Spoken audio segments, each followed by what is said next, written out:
Bienvenidos al podcast de Naticum, un espacio dedicado a conocer de cerca personalidades destacadas del ámbito jurídico.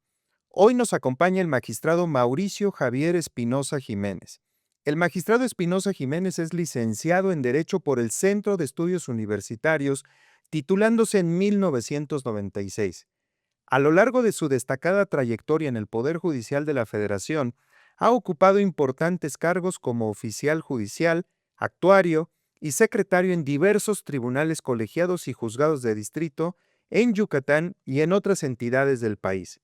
Ha sido también juez de distrito especializado en el sistema de justicia penal acusatorio en Tamaulipas y Campeche.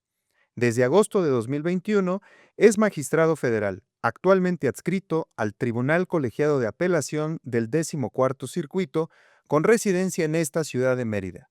Y también es candidato en funciones a la magistratura federal en el estado de Yucatán.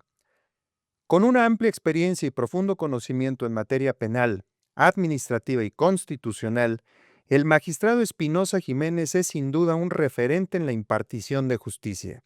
Magistrado Espinosa Jiménez, bienvenido al podcast de Naticum.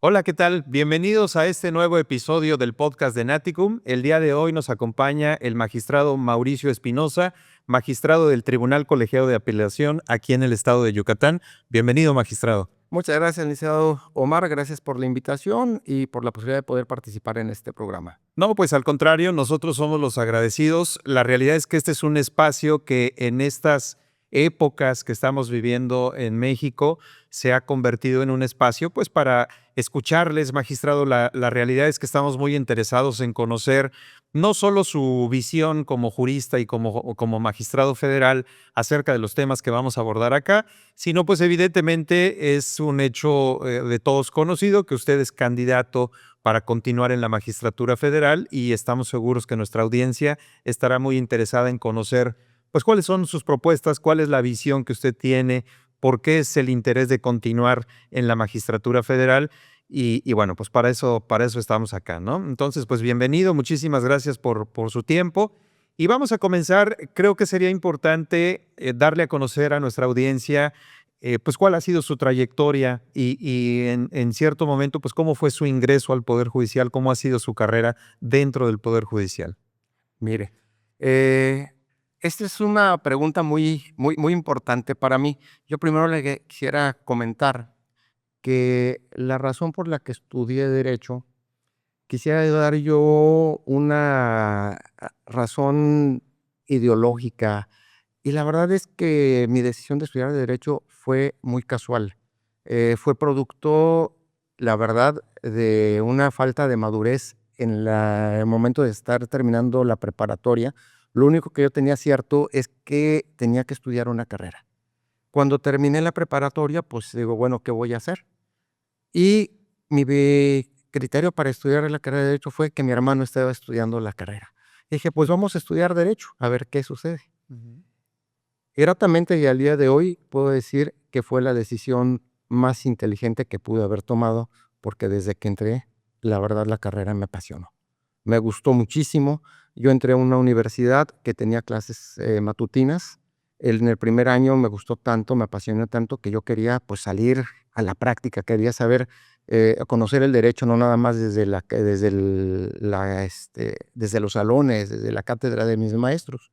Al grado que yo salí en esa universidad, concluyendo el primer año, y me inscribí a otra universidad que tenía un horario vespertino, de tal suerte que pude empezar a trabajar.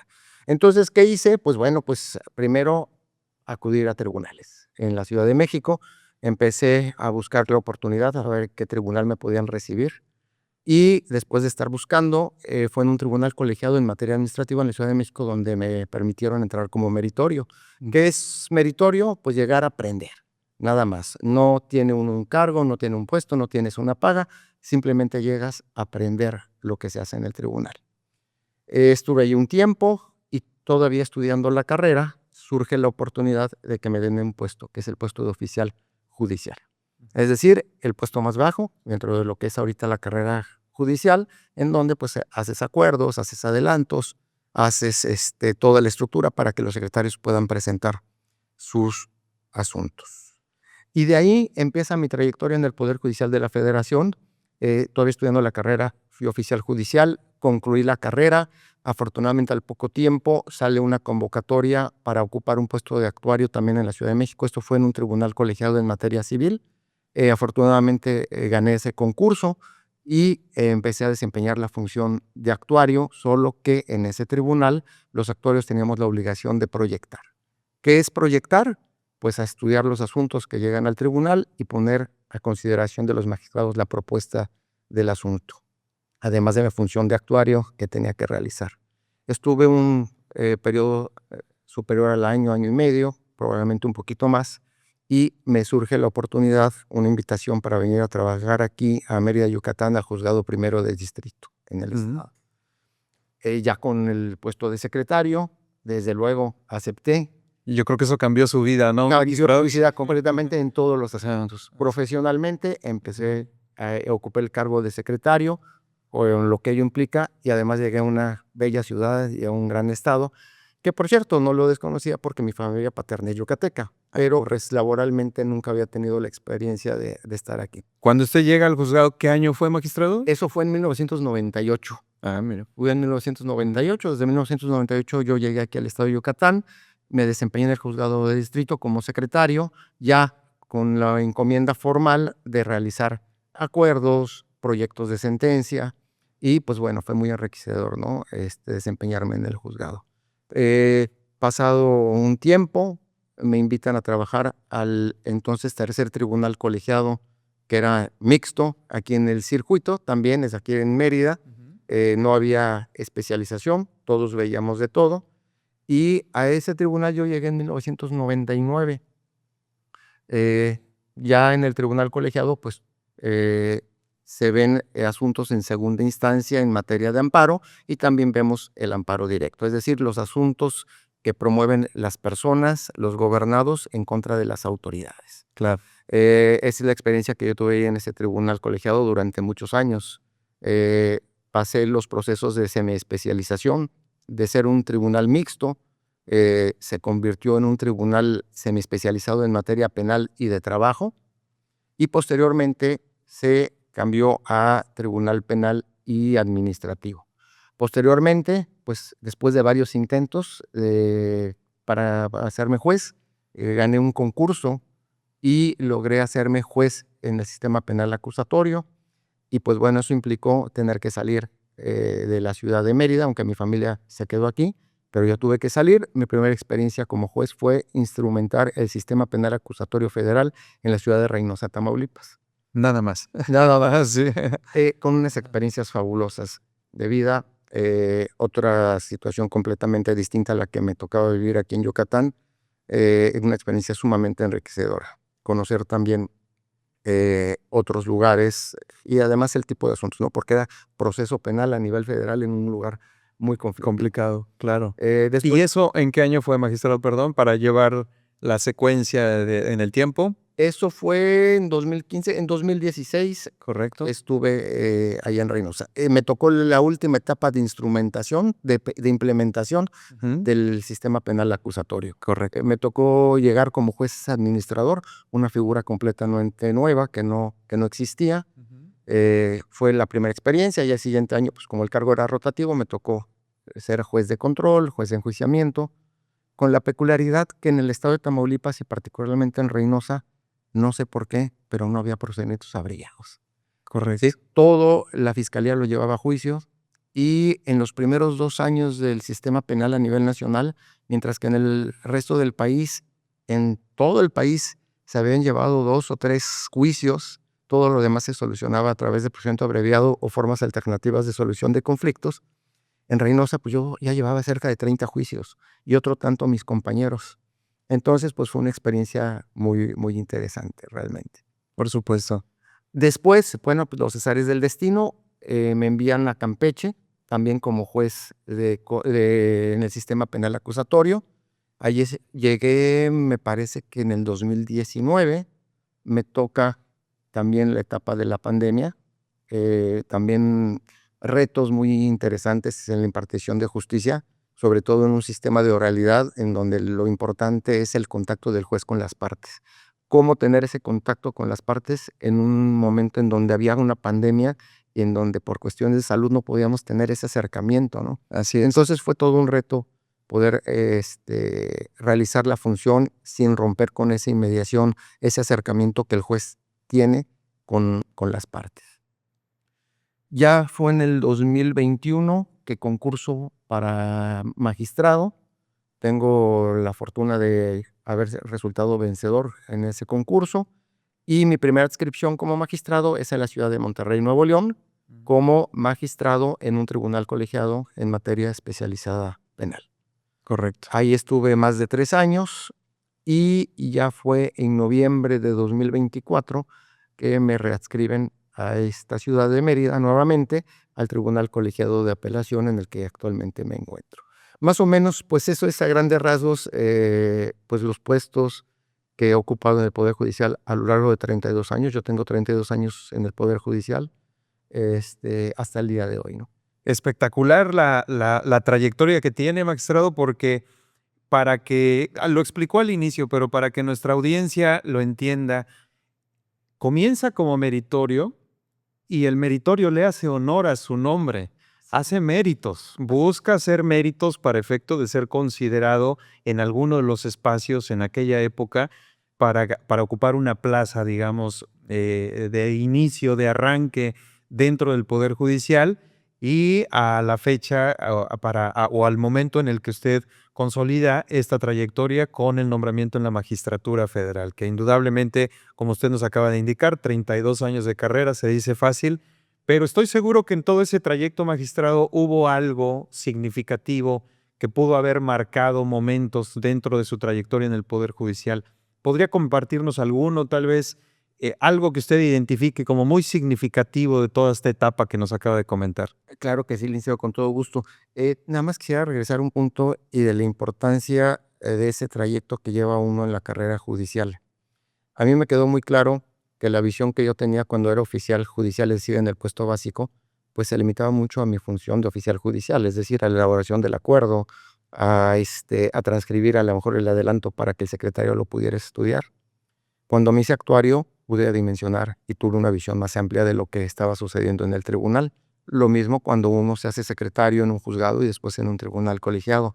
Cuando ya te vuelves titular, tú ya traes un bagaje muy grande de qué es lo que se hace en el órgano jurisdiccional.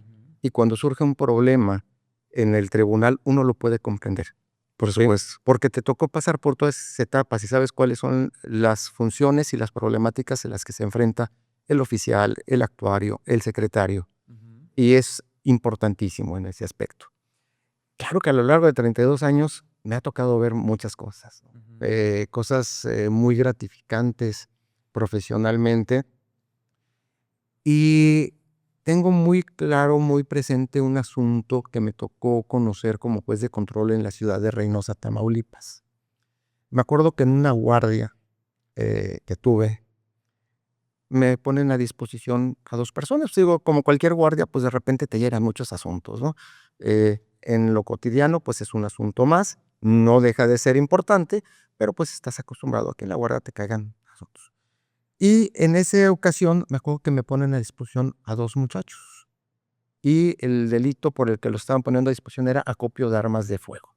En la ciudad de Reynosa, detienen a 2 muchachos en una camioneta, traían armamento, fusiles, como se acostumbra allá. Claro. Y cuando yo inicio la audiencia, empiezo, pues bueno, identifico a las partes, escucho al Ministerio Público, al defensor, a los imputados, y en el desarrollo de la audiencia yo veo que uno de los muchachos, pues como que no me prestaba mucha atención, lo veía como divagando, un muchacho en edad como de 28, 29 años. Y lo he de confesar, pues, como que me causó un poquito de molestia, decir: "Oye, este muchacho no se da cuenta que está metido en un problema, lo están trayendo ante un juez por una situación y como que él anda medio perdido", ¿no? Pero bueno, pues, uno tiene que mantener, pues, la objetividad, continúa la audiencia y en determinado momento la defensora me plantea, pues le pido que suspenda este procedimiento porque mi imputado probablemente sea incapaz. Y me explica que él tenía presumiblemente un estado de incapacidad y que no comprendía los motivos o las razones por las que se encontraba en el lugar.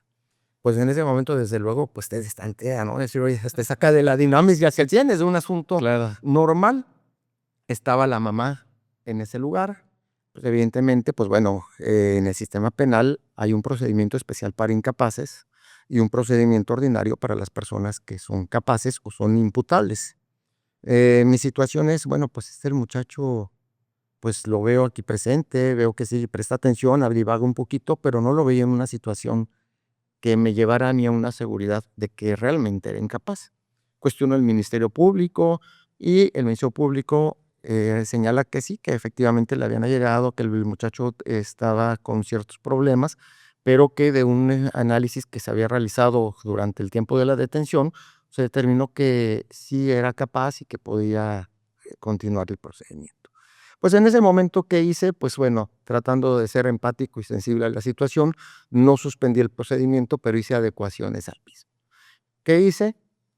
Incorporé a la mamá a la audiencia para que pudiera participar con su hijo y le diera más confianza. Efectivamente, en el momento en el que la mamá se incorpora al estrado con el hijo tiene tranquilidad, la mamá lo pudo tener un poquito más tranquilo y la audiencia se pudo desarrollar de manera normal.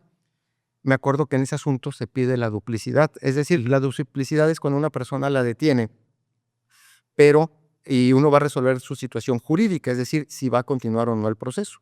Pero la defensa tiene derecho de que se resuelva en esa audiencia o, o posteriormente, dentro de las 144 horas. Ellos me pidieron las 144 horas. Correcto. Tengo que resolver la situación del muchacho provisional. ¿Qué hago?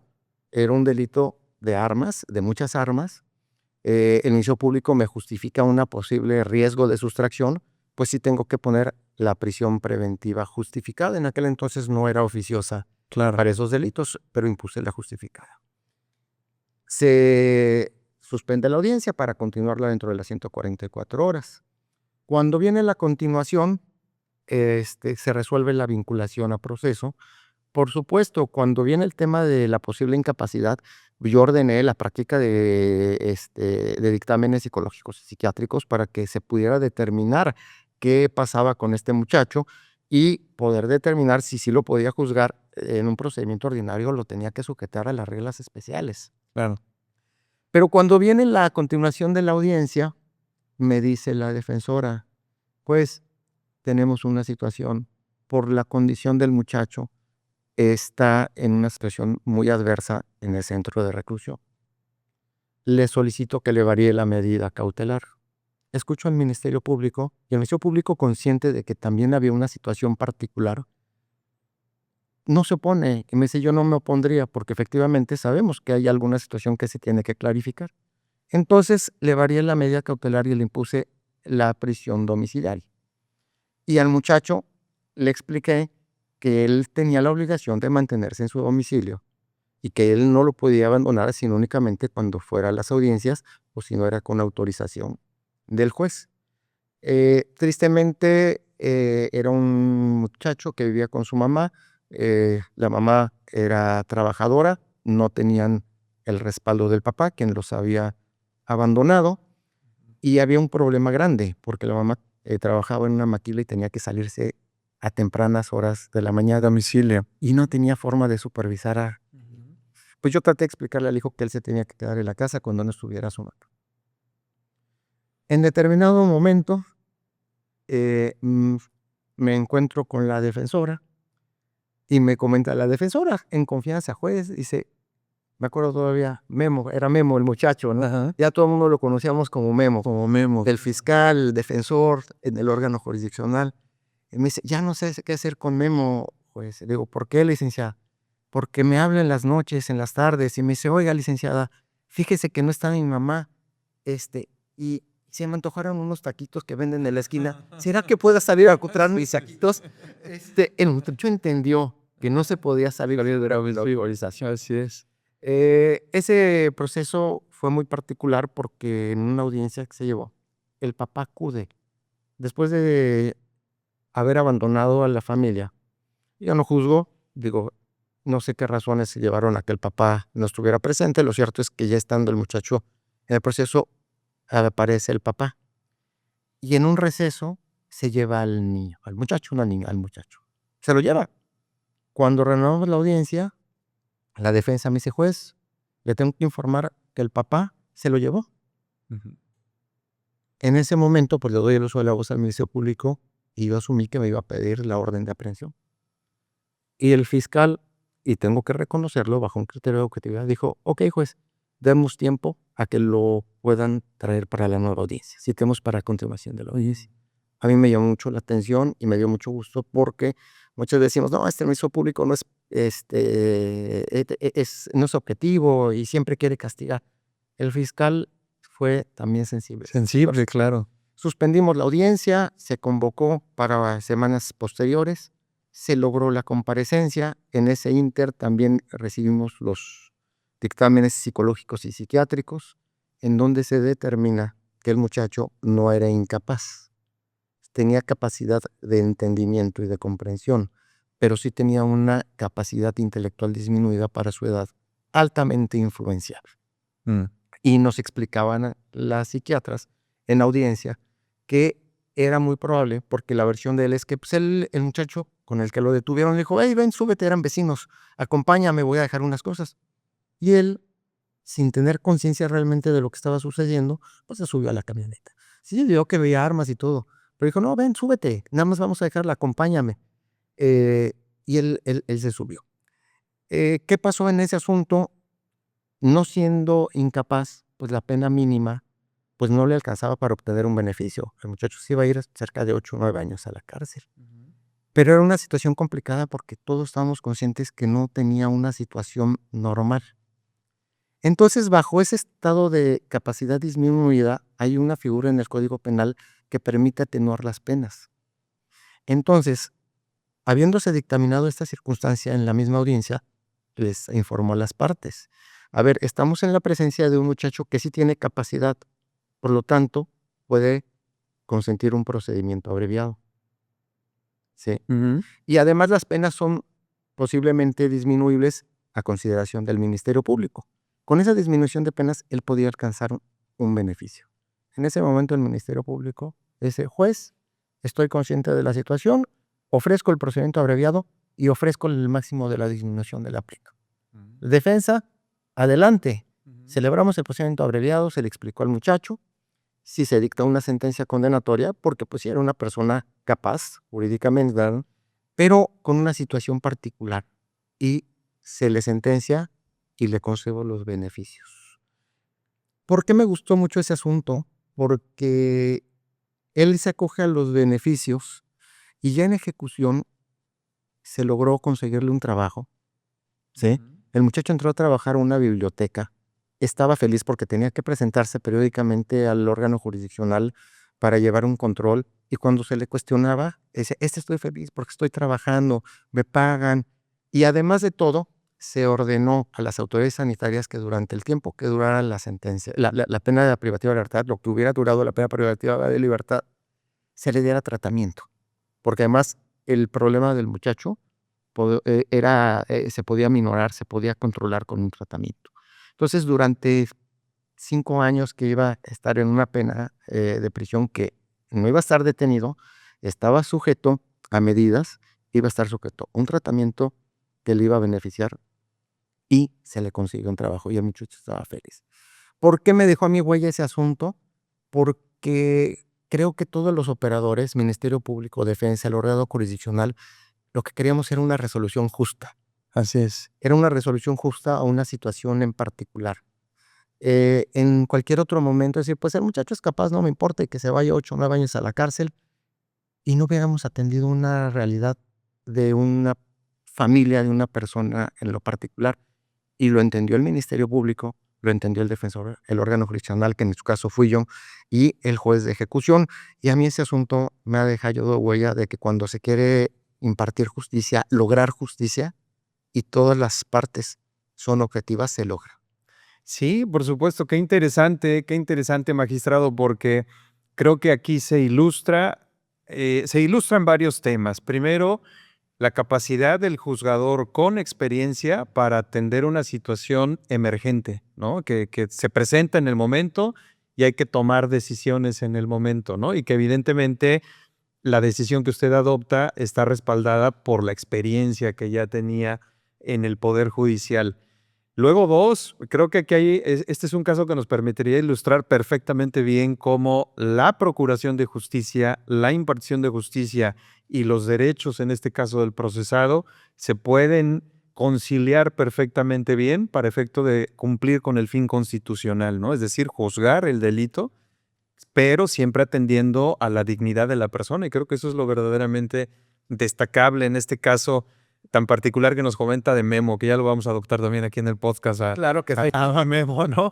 Porque resulta ser sumamente interesante y bueno, y además de que la defensoría o la defensora en este caso, pues también se suma, porque de alguna manera creo que todos tenemos un tramo de responsabilidad en la persecución de los delitos al momento de juzgarlos también, pero también quienes estamos del otro lado, ¿no? Quienes estamos del lado de los defensores, pues también tenemos que asumir con cierto grado de responsabilidad todo lo que hacemos dentro del proceso penal. Y qué caso tan más significativo y tan más interesante. Y con esta reflexión, magistrado, entonces, creo que aquí subyacen muchos valores. Al final del día, el juzgador tiene que ser sensible a este tipo de cuestiones, ¿no? ¿Qué valores considera usted que debe de reunir hoy el juzgador y particularmente a lo mejor en la materia penal o como usted decida asumirlo, pero qué valores considera usted que son los que representan hoy al impartidor de justicia, quien administra justicia? Dice, yo creo que son muchos. Eh, Uno muy importante desde mi punto de vista es la honradez. Y evidentemente me refiero a la honradez, a no ser corrupto, a no emitir resoluciones por línea o por interés económico. Honradez en el sentido de estar cierto y consciente si uno está en condiciones de poder impartir justicia, si realmente está capacitado para poderlo hacer. Es muy fácil decir, pues yo voy a ser juez, voy a ser magistrado y voy a dictar sentencias. Yo creo que tendremos que ser muy honestos, esa honradez, esa honestidad, si estamos capacitados para hacerlo. Aún con la experiencia y la capacidad, siempre estamos expuestos a equivocarnos. Por supuesto. O sea, no somos realmente implacables. Lamentablemente, todos podemos equivocarnos. Pero si no somos honestos y nosotros pensamos que simplemente por llegar al lugar estamos en condiciones de poder resolver el asunto que tiene que ver con la vida de las personas, me parece que pues es un poco peligroso. Tenemos que ser objetivos. Al momento de resolver tenemos que ir más allá de nuestras creencias personales. Eh, los que hemos tenido esa satisfacción y ese honor de juzgar, ¿cuántas veces nos podemos encontrar con un asunto en el que en el aspecto personal a lo mejor tú no compartes, pero tú tienes que hacer de un lado tus creencias personales, subjetivas, para ser objetivo y resolver en justicia, ¿sí? Lo que debe de ser. Entonces me parece que hay que ser muy objetivos al momento de resolver. Creo que tenemos que ser empáticos. Tenemos que ser empáticos con las personas. Hay que entender que estamos resolviendo sobre la vida de personas, de los justiciables.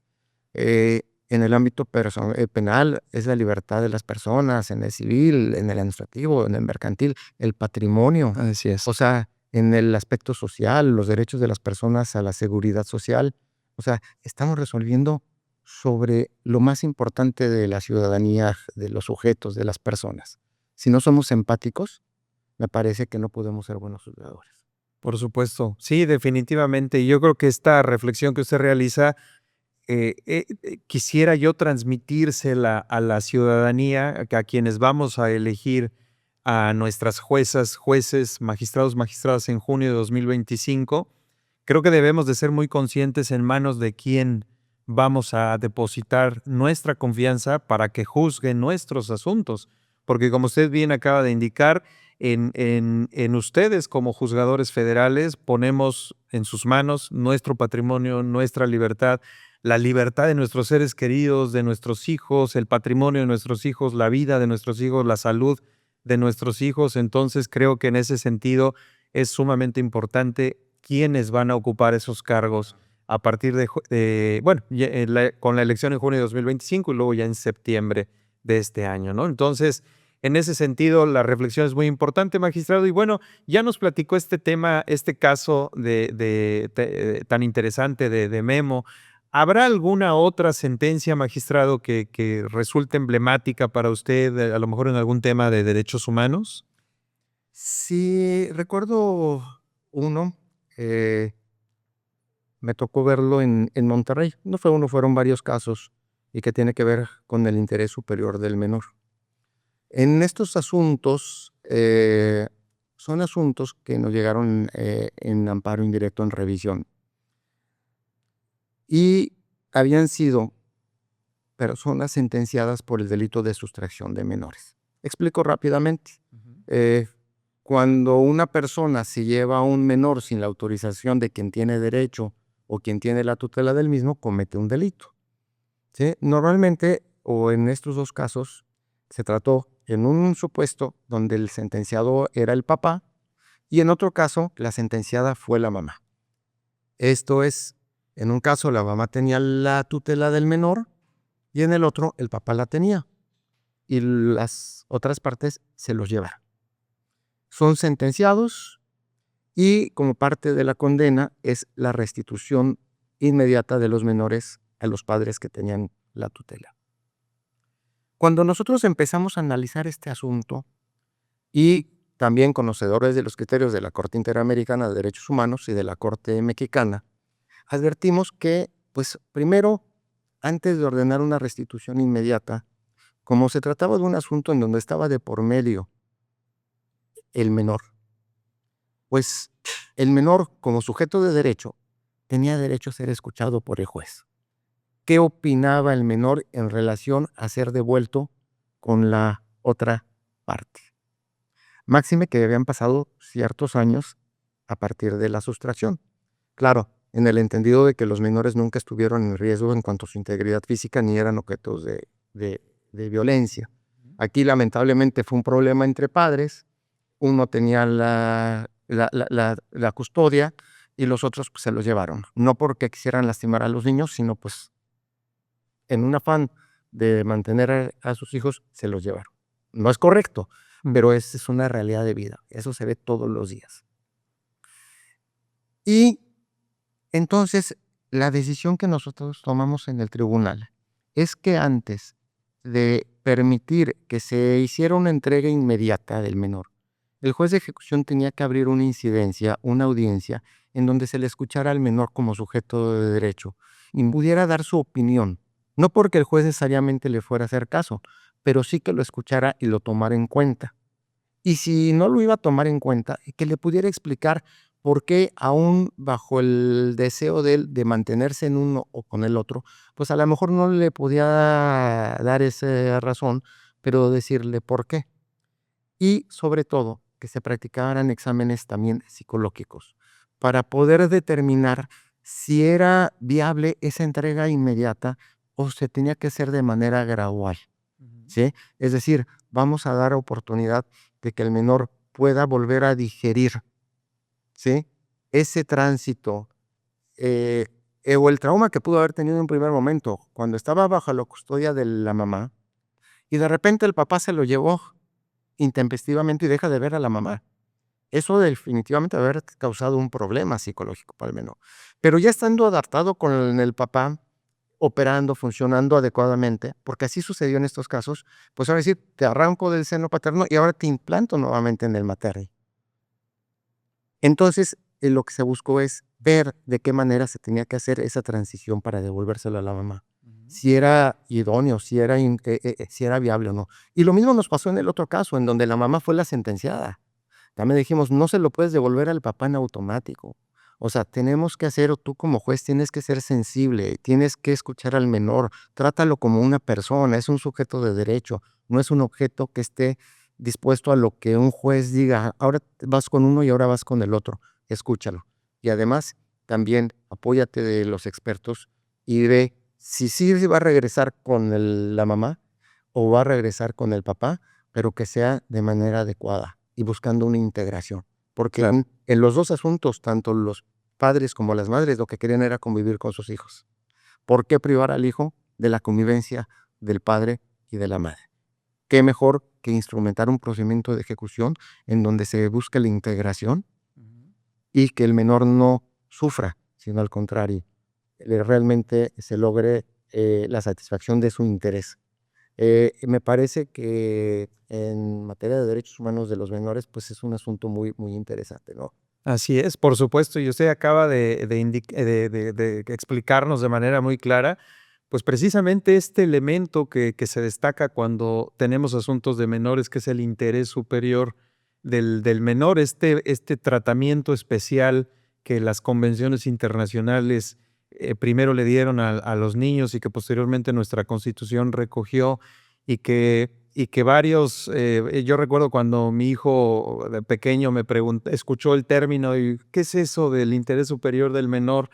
Yo le explicaba, pues es como el principio pro personita, y digo, creo que no lo vas a entender de todas maneras, pero Va a ser más sí, eso, sí, sí, pero la Constitución pues reconoce el principio pro persona de alguna manera para todos. Bueno, pues para los niños hay un principio especial para darles este tratamiento específico en materia de derechos humanos, ¿no? Y qué interesante que sea así y que nuestra audiencia escuche y que dimensione cómo del caso en donde detienen a 2 personas, a 2 jóvenes con armas y con todo lo que nos explicó en un inicio, que aparentemente, pues eso no aparentemente, es un delito, grave y es un delito que de alto impacto, podríamos decirlo así.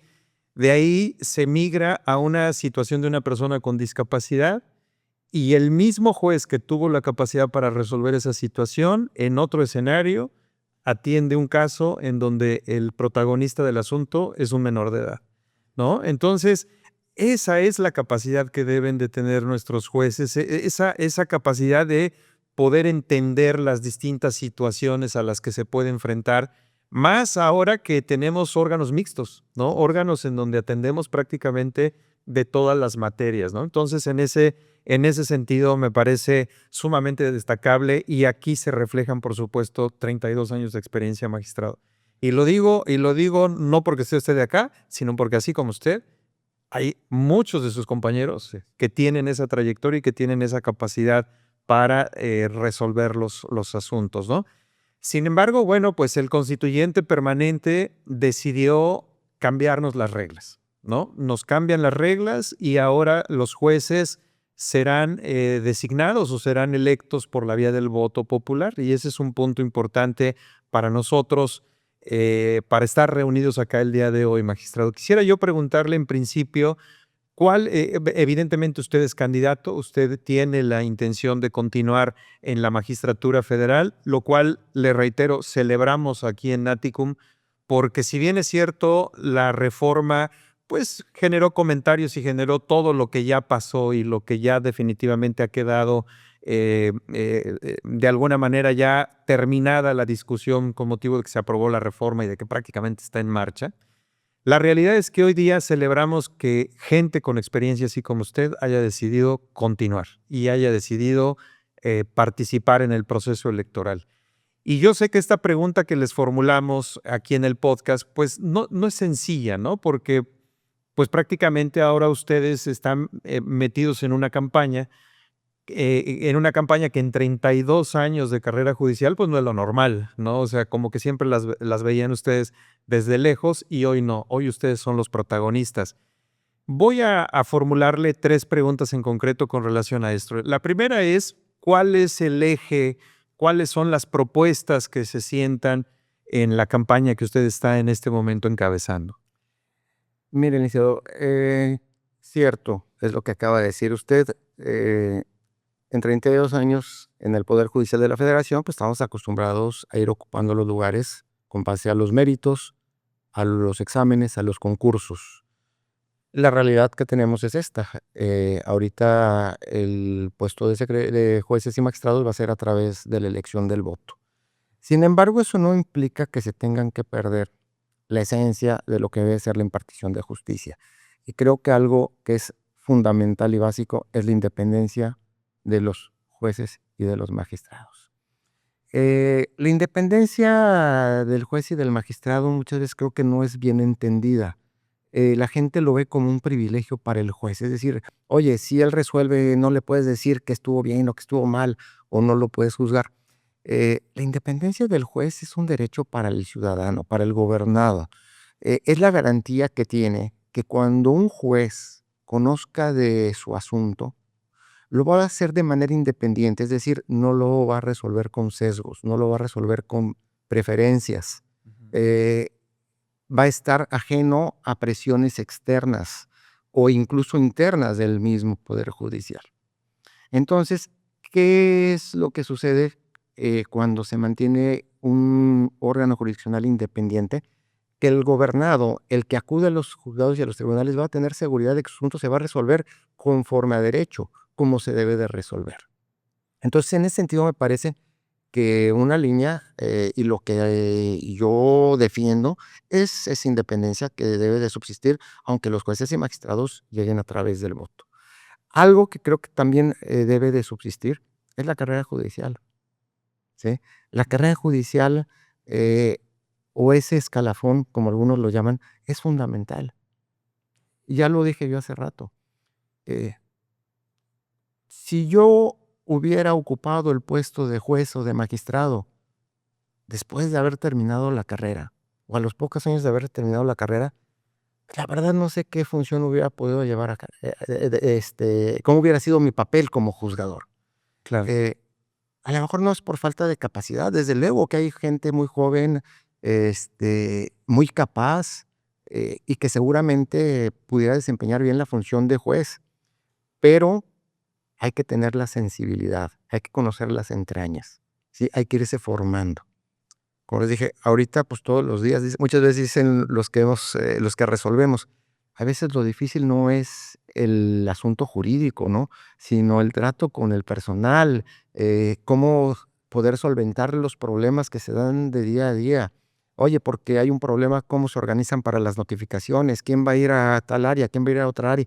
Y si uno no conoce qué hace un actuario, cómo, le llega el expediente al actuario para irse a notificar, si la falla viene del oficial, es del actuario o de quién, pues difícilmente vas a poder dar una solución. Entonces me parece que hay que mantener dentro de esta postura, y así lo sostengo yo, la formación, que la gente siga formándose en la institución, que entren como practicantes y existe esa figura y ya incluso se les da un pequeño apoyo económico, y entran a aprender, que sigan progresivamente y que agarren experiencia. Y sobre todo en el área jurisdiccional, eh, es como todo. El plomero o el que inicia a realizar una actividad de plomero, pues cuando inicia no empieza haciendo las instalaciones hidráulicas de una casa. Claro. Empieza llevándole la tubería y la herramienta al plomero y va viendo y va aprendiendo cómo se realiza. El ayudante de albañil no empieza colocando los blocks, sino cargando los bultos de cemento, haciendo la mezcla y tienen que enseñarle cuáles son las proporciones que debe llevar esa mezcla. Ujú. Y a lo largo del tiempo que se va adquiriendo esa experiencia y ese conocimiento es que se puede realizar la función.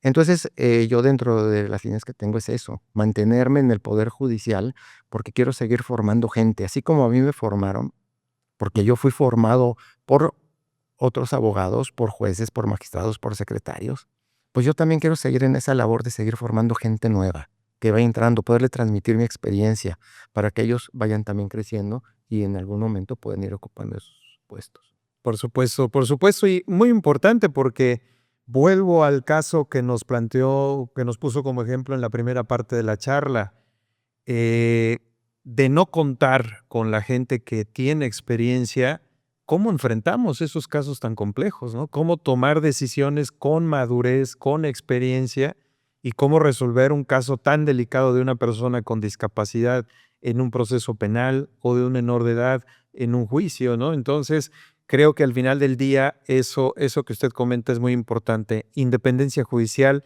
y la formación de la gente que está dentro del Poder Judicial para nosotros es fundamental, para nosotros es esencial. Claro, y si me permite agregar, También hay que ser autocríticos y conscientes. Se nos ha criticado mucho de ser ajeno a la sociedad. Y probablemente, pues, en esta formación que hemos tenido, siempre partíamos del principio, los jueces hablan por sus sentencias, ¿no? Así es. Pero ya no es una realidad.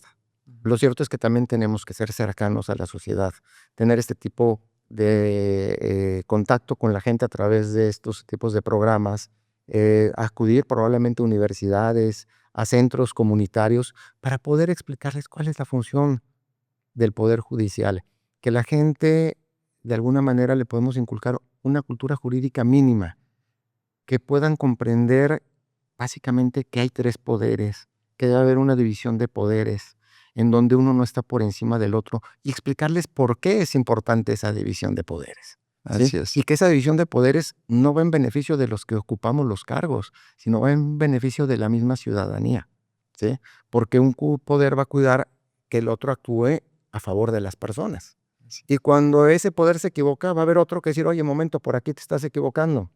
Hay que enmendar". eh, y me parece que eso es muy importante, el contacto con las personas, generar esa cultura jurídica mínima para que todos sepan por qué en algún asunto cuando un juez deja libre a una persona, ¿por qué la dejó libre? ¿Sí? O sea, y no dejarnos influenciar nada más porque se dejan a delincuentes y poder analizar un poquito más. ¿Esta persona que dejaron libre realmente era un delincuente o fue una persona que lamentablemente fue detenida en circunstancias eh, atípicas, en donde fue incomunicado, fue aislado, Así es. Violándose sus violó sus derechos. derechos? Así es, así ¿Sí? es. Y a lo mejor socialmente, y lo confieso, cuando yo de repente veo las noticias y dicen, detuvieron a tal persona, es un homicida, yo por dentro digo, que lo castiguen, pena vitalicia. Digo, socialmente lo entiendo. Ujú. Cuando te toca juzgar el asunto y verlo, te das cuenta que muchas veces esos asuntos no vienen realmente como se plasmaron a la sociedad. Y es importante que la gente dimensione este tipo de cosas. Por supuesto. Y para eso es importante, creo yo, para generar esa confianza, que de hecho esa era la pregunta con la que íbamos a empezar a cerrar el podcast. Pues efectivamente, magistrado, la gente está buscando confianza en el Poder Judicial, desea tener confianza en el Poder Judicial y lo que usted acaba de indicar es muy importante. La reforma judicial nos obligó a todos a comunicarnos, ¿no? A mantener una comunicación más cercana, tanto de ustedes como juzgadores federales con la ciudadanía y a nosotros mismos empezarnos a interesar qué están haciendo en los juzgados, qué está pasando con el Poder Judicial, por qué se propone una reforma de este tamaño y qué impacto va a tener. Y muchos de sus compañeros y usted han optado no solo por participar, sino además participar comunicando. Y eso es algo que hay que celebrar. Y que hay que celebrar y que le pediría respetuosamente, magistrado, que se continúe haciendo, que después de que pasen los procesos electorales y si la ciudadanía decide en que usted y varios de sus compañeros continúen, bueno, pues que estos diálogos que tenemos hoy día pues se mantengan abiertos, ¿no? Porque pues evidentemente esto nos mantiene tener cercanía con quienes juzgan. Vuelvo al tema, asuntos relacionados con nuestro patrimonio, con nuestra libertad y que indudablemente pues además es una gran oportunidad para conocer a juristas tan preparados como ustedes y como usted particularmente. Entonces, en ese sentido lo celebramos. Y bueno, ya para terminar, magistrado, pues, ¿qué mensaje le gustaría transmitirle en todo caso a la ciudadanía y particularmente pues a quienes vamos a salir a votar en junio? Miren, yo lo que le quisiera transmitir a la ciudadanía, porque he advertido una apatía en, en estas elecciones. Eh, Como todos sabemos, digo, fue un poco tortuoso el tema de la reforma y eso ha desanimado a las personas para ir a votar. Yo lo que le diría a las personas es que, por favor, salgan a votar. Conózcanos a los que vamos a la elección, permítanos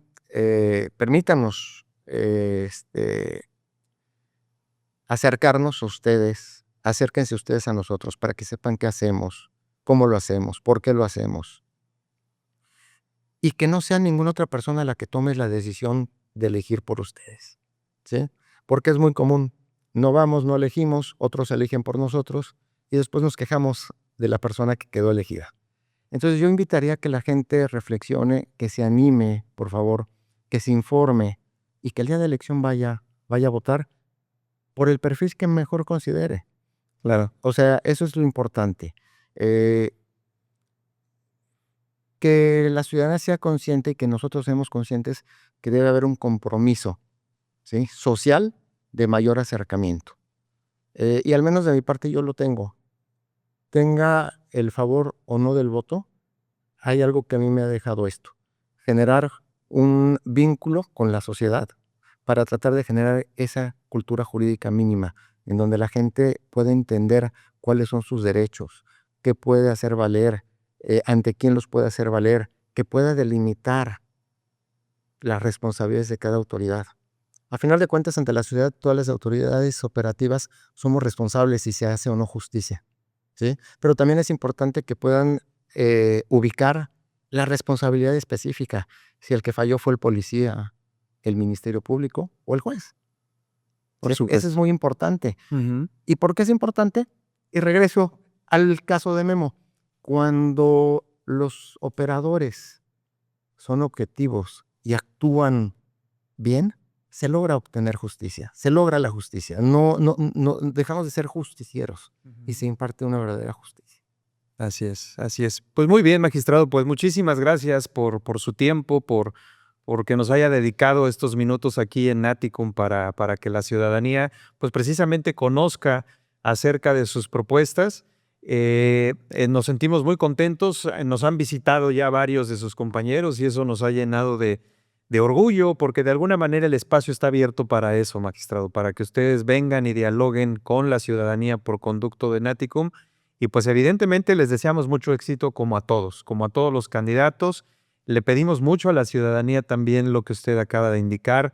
Reflexionen bien su voto. Hay que analizar las propuestas. Creo que hoy más que nunca necesitamos que se comprometa la ciudadanía y que se comprometa a grado tal de que investigue quiénes son los candidatos, cuál es su trayectoria profesional y cuáles son las propuestas que nos están ofreciendo. Muchísimas gracias, magistrado. A usted, licenciado, de verdad le reitero el agradecimiento por el espacio que nos dan. En este tiempo es muy importante para que precisamente tengamos ese contacto con las personas y nos puedan conocer. Y pues mi reconocimiento al Centro de Estudios. Muchísimas gracias, magistrado, muy amable. Y pues muchísimas gracias a todos quienes nos escucharon el día de hoy. Recuerden suscribirse a nuestras redes sociales y consultar todos los episodios del podcast de Naticum en nuestro canal de YouTube. Hasta la próxima.